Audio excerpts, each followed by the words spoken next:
champ magnétique, il n'y a donc pas de tension aux bornes. D'accord? Tout ça est nul.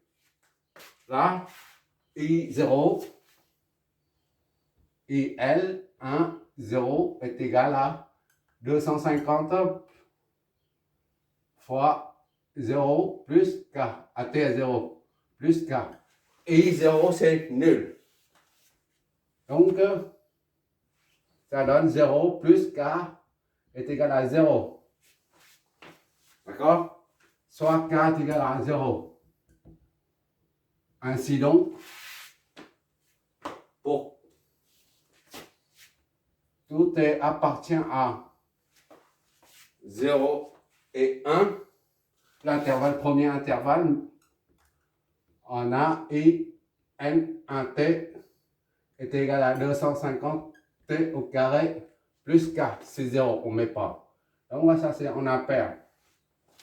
Voilà notre premier courant par intervalle. D'accord? Et la dernière, pour le deuxième intervalle, maintenant. Mais ce sera terminé. C'est toujours le même principe.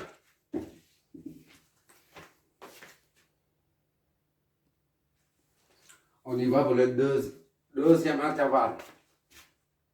Pour tout appartient à 1 et 2. Intervalle 1 et 2. 1 et 2 secondes. On a I N2 est égal à N2T est égal à 1 sur L intégrale de Vn. Tout à l'heure c'était Vn1T. Maintenant Vn2T pour qu'il y ait une correspondance au deuxième intervalle. Vn2T fois dt. Voilà. Est égal à 1 sur 10 puissance moins 3 Henri intégrale de Vn2T. Vn2T c'est là. D'accord? Vn2T. 5T moins 10. 5T moins 10 fois dt. C'est ça, moins 10. Ok. Bon. Ça fait ça divisé par ça, 0,5, 0,5, c'est 500. IN2T est égal à 1 divisé par ça. C'est comme tout à l'heure, ici. Là. On met en facteur 1 sur 10, 10 puissance moins 3, d'accord?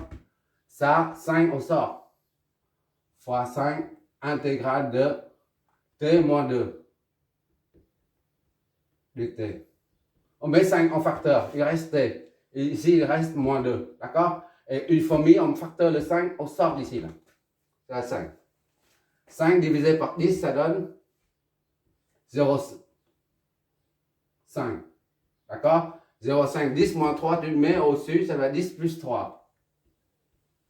D'accord? Intégrale de t moins 2 dt. Voilà.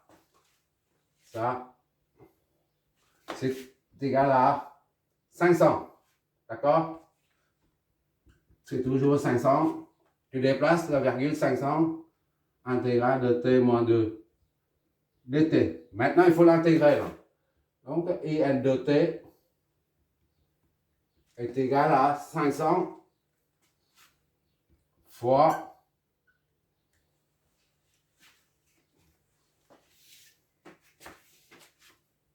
ça, c'est t au carré. T, on intègre, ça va être t au carré sur 2. Et ça, moins 2, on intègre, ça donne moins 2t. Plus la constante, disons K2. D'accord?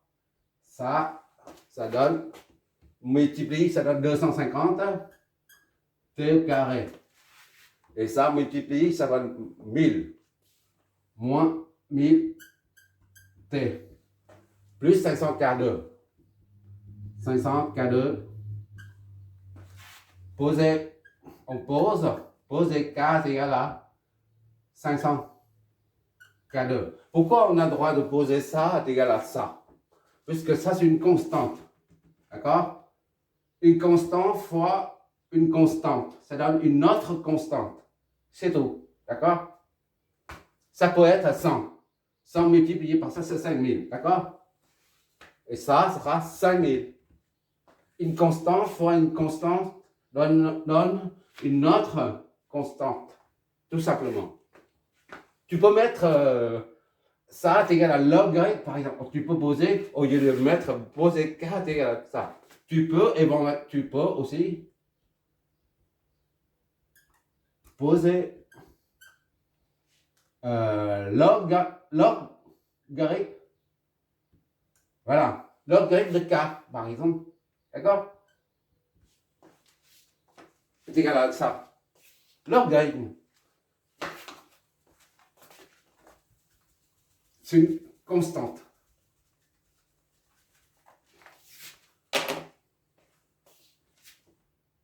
Donc, IN de t est égal à 250 t au carré moins 1000 t plus k. D'accord? Provisoire, non, non. Tout à l'heure, on a trouvé ça. Tu regardes bien ici. Tout à l'heure, on arrivait. Quand on arrivait là, pour trouver la constante k, on devait revenir en arrière pour exploiter les conditions initiales, qui est IL0 était à 0. Tu vois là, IN1, 0 était à 0.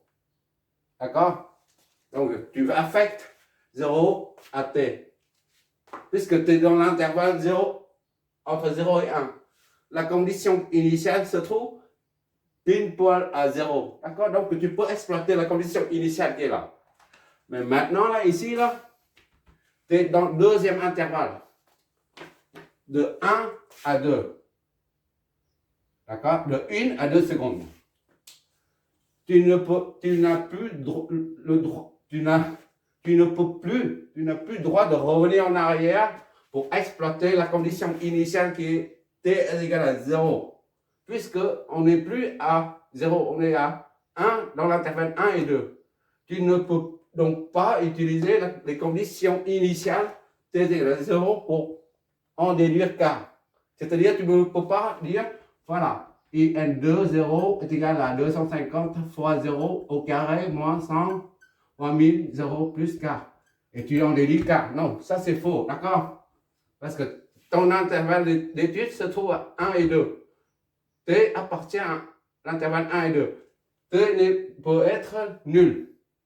Ça, ce raisonnement, tu es à proscrire, d'accord? C'est à proscrire. C'est pas bon. Donc, tu ne peux pas, là, tu es planté, là. Tu ne peux pas exploiter les conditions initiales pour en déduire, pour calculer k. Comment tu vas faire? Bah, comment on va faire? On va exploiter la propriété de continuité. Comme pour un condensateur, on a dit, on exploite la continuité ICT. Ici. Et là, c'est la tension VCT. Pour un condensateur de VCT, il y a une continuité. Tandis que pour une bobine, tu vois la tension là? Tu ne peux pas là. D'ailleurs, ici, tu ne peux pas. Tu n'as pas besoin d'étudier la bulle. Ici, il n'y a pas de continuité là. La tension, il n'y a pas de continuité. À partir de 1 seconde, ça chute. Ça démarre à partir de 1 seconde. Ça monte 0 à 5 volts. Après, ça chute. Puis à partir de moins 5 volts, ça remonte jusqu'à 0 volts. Il y a une rupture brusque. Il n'y a pas de continuité. C'est-à-dire, ici, là, VL, là, VNT ou VST, là, pas de continuité. D'accord? Pas de continuité. Ça se voit à l'œil. Donc, on va exploiter la propriété de continuité du courant, INT. D'accord?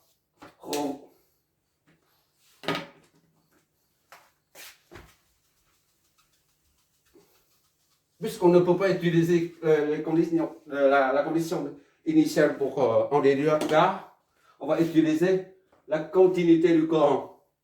le Coran, comme on a dit, ici, là.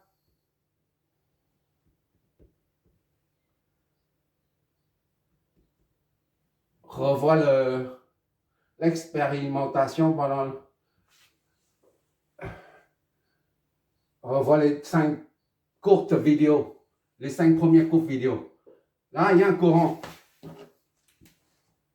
INT. D'accord? Disons, il est à 2 ampères. D'accord? Il y a un champ constant. Le circuit est fermé depuis longtemps. Bon. Maintenant, on l'ouvre comme ça. On ouvre. Pourquoi on ouvre? Pour créer un changement d'état au niveau du champ magnétique, c'est tout. L'objectif est ça. Et quand tu ouvres, il y a une inversion de la polarité. Dans ce sens, ça, dans ce sens ou dans ce sens, peu importe. Mais le courant, lui, il ne varie pas tout de suite. À l'instant même où tu ouvres, T est égal à 0, par exemple. Et le courant IA, au début, il y a 2 courants. Au début, T est égal à I1 plus I2. Revois les 5 petites premières vidéos. Où I2 différent de 0, d'accord? Et maintenant, tu ouvres ici. I2 est nul, tout de suite. I2 tombe à 0 tout de suite parce que le circuit est ouvert, d'accord? Mais ça, c'est égal à 2 ampères. Là, dans notre cas, d'accord? Mais lorsque tu l'ouvres, I2 tombe tout de suite à 0. Mais INT, là, reste à 2 ampères, même si I2 est nul. D'accord? Même si I2 est nul. Il ne peut pas varier instantanément. D'accord? C'est pour ça que on exploite cette condition, cette propriété de continuité du courant. À l'instant, T est égal à 0 moins, disons. Et après, T est égal à 0. Et T est égal à 0 plus. Juste epsilon derrière 0 là. Juste epsilon derrière. Epsilon T. Et ça, epsilon T après 0. I est inchangé. Inchangé. D'accord? C'est ça la continuité. Tu ouvres, il faut une petite quantité de temps qui s'écoule pour que le courant varie. D'accord? C'est pour ça que le courant reste constant au cas où tu ouvres ou tu fermes. Que ce soit tu l'ouvres ou tu fermes l'interrupteur, le courant, à l'instant où tu fermes ou tu ouvres l'interrupteur, le courant reste, l'intensité du courant reste la même. D'accord? C'est ça qu'on va utiliser pour évaluer K, la constante.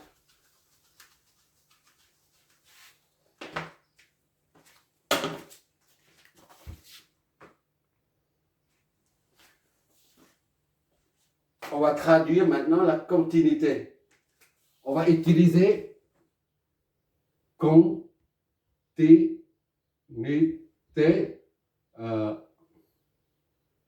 pendant 2 intervalles. C'est-à-dire continuité entre 0 et 1 seconde. Union, je crois, hein, c'est ça. Ça, c'est la probabilité. Et 1 et 2 secondes. Voilà. Ça signifie continuité pendant 2 intervalles. Ça signifie implique, c'est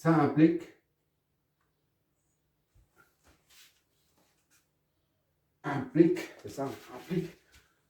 I, ça c'est pour I, N, 1, T. D'accord? Et ça c'est I, N, 2, T. D'accord? La continuité se passe à ce niveau-là, à 1, à 1 seconde. Tu vois là? Ici, là, c'est à ce niveau-là. La continuité. C'est pas à 0 ni à 2. La continuité, c'est là. Tu peux. Bon, c'est I. On va traduire ça. On va traduire cette continuité d'une façon mathématique. Mathématiquement, ça, la continuité se traduit comme suit. IN1 de 1 est égal à IN2 de 1. D'accord? Il y a une continuité. Le courant ne change pas pendant les deux intervalles. C'est pour ça que le courant du premier intervalle est égal à celui du deuxième intervalle. À l'instant, T est égal à 1. D'accord? Là où il y a la continuité. Donc, il suffit de remplacer IN1 de 1, c'est quoi? IN1 ici de 1. 250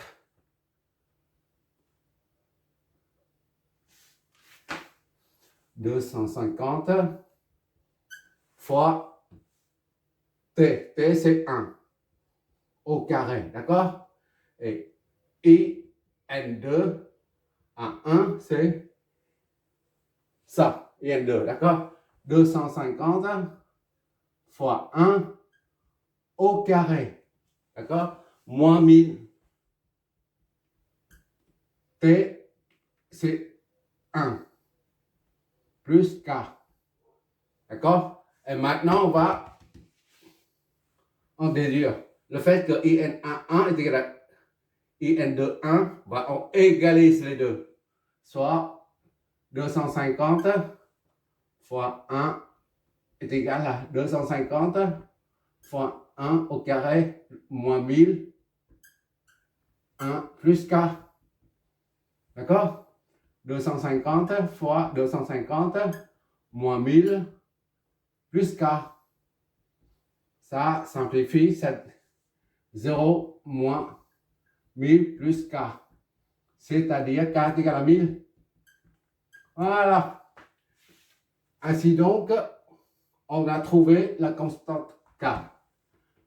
Pour tout T appartient à 1 et 2 secondes, on a VIN de T est égal à 250 T au carré moins 1000T plus K, c'est plus 1000. Tout ça, c'est en ampères. D'accord? Je crois que c'est comme ça. Je ne fais pas de bêtises. Voilà.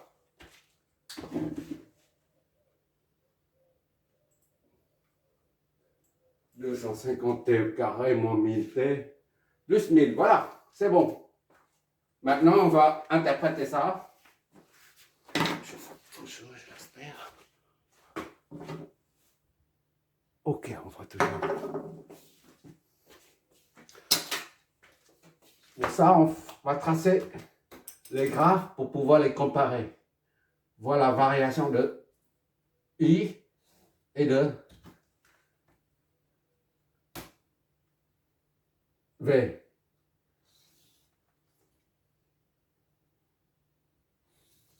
Voilà. Ça, c'est I et NT. Ça, c'est VNT. VNT. VNT. Et ça, c'est I NT. Voilà. VNT, on remet là, ici. 1, 2. 1, 1, 2. T. T. Ça, c'est ici.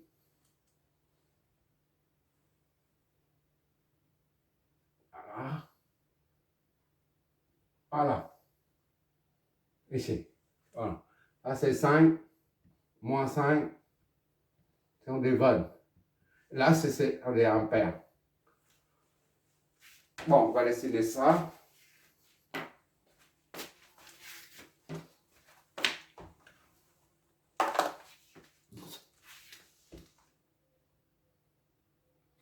Je rallonge parce que j'ai vu des paraboles, c'est pour ça que je rallonge un peu. Les paraboles, ça prend de la place. Voilà.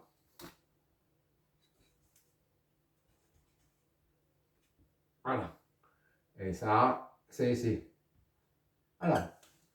Au premier intervalle, INT, c'est ça. C'est une parabole, d'accord? Ça, sous forme de parabole. Elle fait comme ça. D'accord? C'est une parabole, T au carré. Et ça, c'est la même chose, c'est une parabole. Là, c'est une forme comme ça, là. Mais il est un peu décalé. D'accord? Donc, ça, c'est... Ici, là, on a cette parabole, là. Elle monte comme ça. D'accord? Et I, là, IN, pour le premier intervalle à 1 est égal à I, pour le deuxième intervalle à 1. Ça, c'est fait ça. Voilà.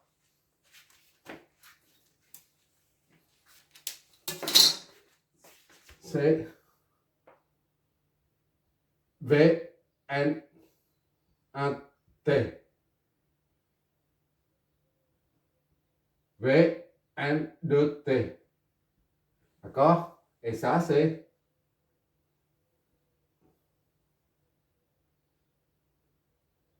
I, N, 1, T.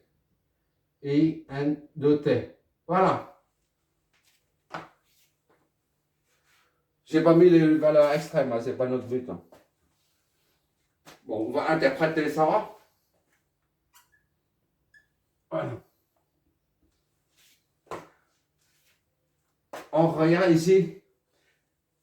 Ça, c'est le courant. Ça, c'est la tension. D'accord? On voit bien que ici, lorsque... Là, il y a une continuité. Là, ici, là, il y a une continuité. Ici. Comme on a calculé tout à l'heure. Mais la tension, il n'y a pas de continuité. La bobine, comme ça, là. D'accord? Le I qui passe. I, N, T. Et ça, c'est V, N, T. Ça, c'est le champ magnétique. D'accord?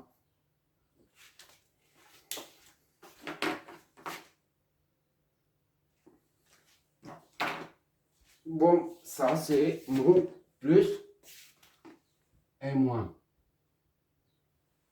Au début, tout au début, à l'instant t est égal à 0, la tension commence à varier de 0 à 5.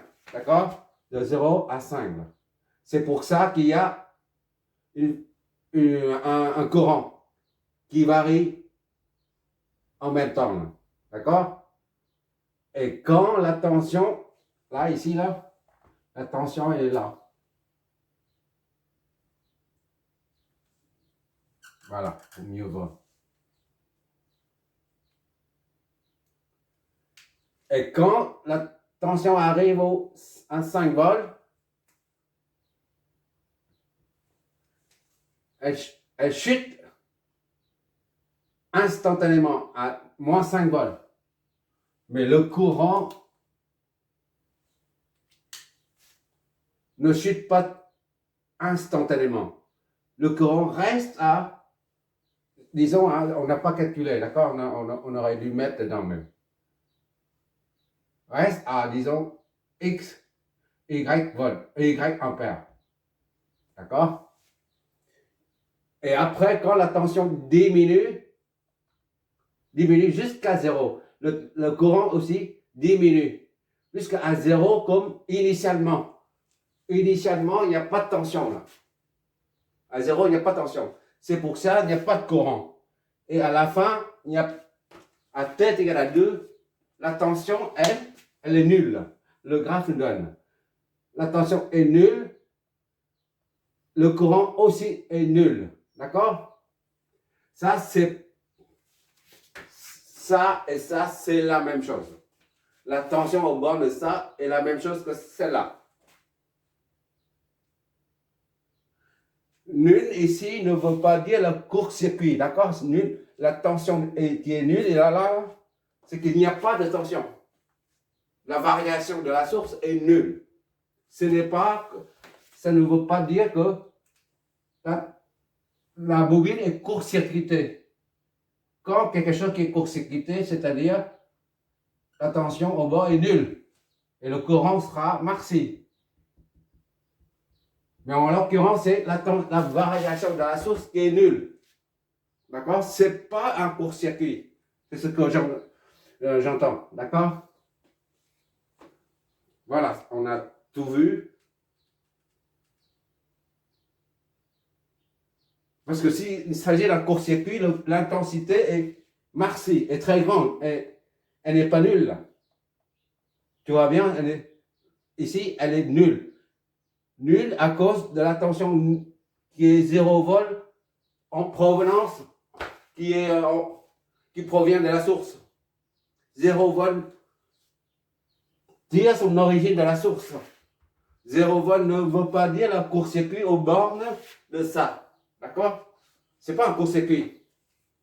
Des fois, on imagine, on dit, c'est un court-circuit, tiens, comment faire? Mais en fait, c'est pas un court-circuit. Hein. C'est la variation de la source qui est nulle. Bon, la prochaine fois, on va faire un circuit avec plusieurs inductances. Et ce sera la dernière fois où on utilise les intégrales de ce genre-là. On intègre. Plus tard, bientôt d'ailleurs, on ne fait pas d'intégration de façon classique. On fait des intégrations de façon classique là, parce que seulement quand on a des fonctions simples, une fonction linéaire comme ça là, 5t moins 10 ou ici c'est quoi déjà? C'est 5t, d'accord? Ou sinus moins 2t par exemple, ou cosinus, ou peu importe, ou cosinus hyperbolique par exemple. Mais quand il s'agit des produits, des fonctions produits, par exemple intégrer, ou à la limite tu peux intégrer une fonction fx, le produit d'une fonction par sa dérivée. Voilà, tu peux à la limite intégrer ça. Mais quand il s'agit des fonctions du genre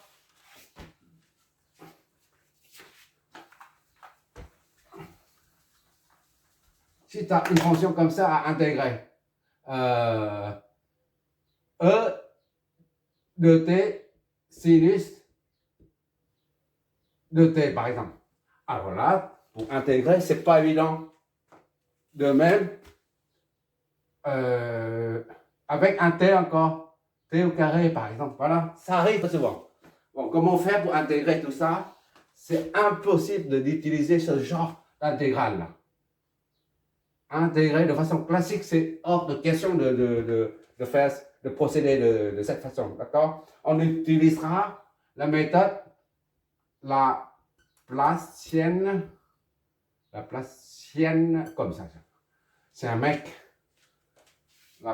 Laplacienne, deuxième ou un n, voilà. Bientôt, on va aborder les intégrales beaucoup plus complexes. Et ça, on sera obligé d'utiliser la loi, les intégrales, Laplace. Ça, plus ça est égal à quelque chose. Entre parenthèses. Laplace de ça plus Laplace de ça est égal à Laplace de ça. Voilà. Là-dedans, il y a des plus, moins et des produits. Il n'y a pas de signe intégral. On fait des intégrales ou des calculs différentiels sans utiliser les t là ou les signes intégrales. D'accord? Merci d'avoir regardé.